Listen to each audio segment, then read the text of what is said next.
first with the controversy surrounding the JKIA takeover, where it is emerging that the development of interest to take over JKA, the preparation of a proposal and receipt by the Kenya Airports Authority was done in a record 1 day.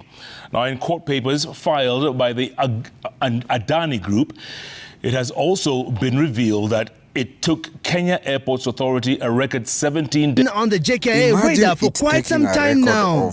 In the court papers, Adani reveals that on 13 December 2023, Citizen Digital published an article titled Transport CS Murkomen vows complete overhaul amid problems at JKIA, and reported several challenges experienced at JKIA, including constant power outages for long hours and poor infrastructure within JKIA. Adani told the Kenyan High Court that according to the articles, including Citizen Digital that has been filed as an exhibit, there has been several attempts by government of Kenya to refurbish JKIA by engaging several local contractors who have not been able to improve the infrastructure and status of the airport. In response to a court case filed by the Law Society of Kenya and the Kenya Human Rights Commission, everything seemed to have taken place in a single day.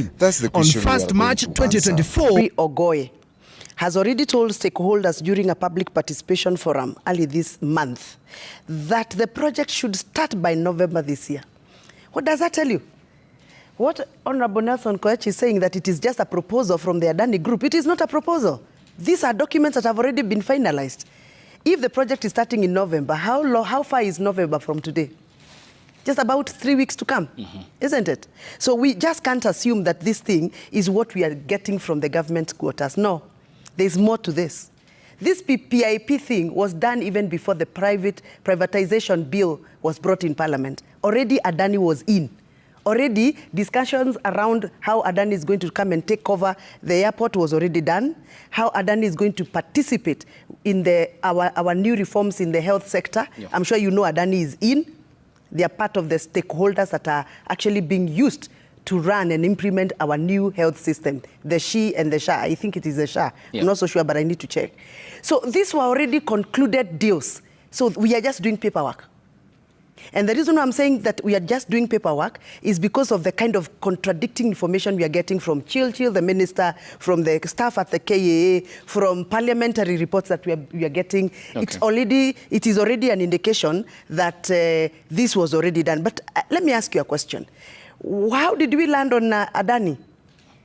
Did we do the... It's now very clear that the Adani deal is a done deal. That's how things are going right now. And to be honest, as things go by now, it's just paperwork, but this thing may have been discussed very long time ago on how it's going to come, how it's going to deal with reforms in the health sector and other lot of things. That's the questions which is going on. And many people are wondering, how did we land in Adani? Because Adani is one of the people who have been termed very scandalous in the world, very corrupt, and even in his home country, they don't want him. In Australia, he was moved out because they termed he's an non-performer, and this means that a lot is going to happen and something bad might happen in the coming days that might disrupt the belief in the government or the way people think that the government is supposed to be performing in the coming days. Government is disseminating information to public is very worrying, and no wonder they are having a lot of challenge. You are in government yourself. Yeah, let me use the word we. And no wonder we are having a lot of difficulties, convincing our people, our voters, Kenyans, the owners of the assets that are being privatized, on the reasons why we are doing so.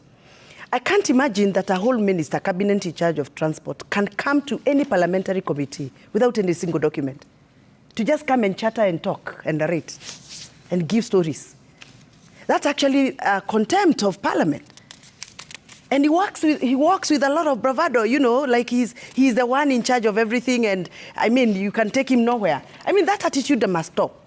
I was shocked that the Mid-Cabinet Secretary had the audacity to even say that I did not come here with documents because I didn't think they were important. That is what he used. I didn't think they was important at this stage. So why was he coming to present?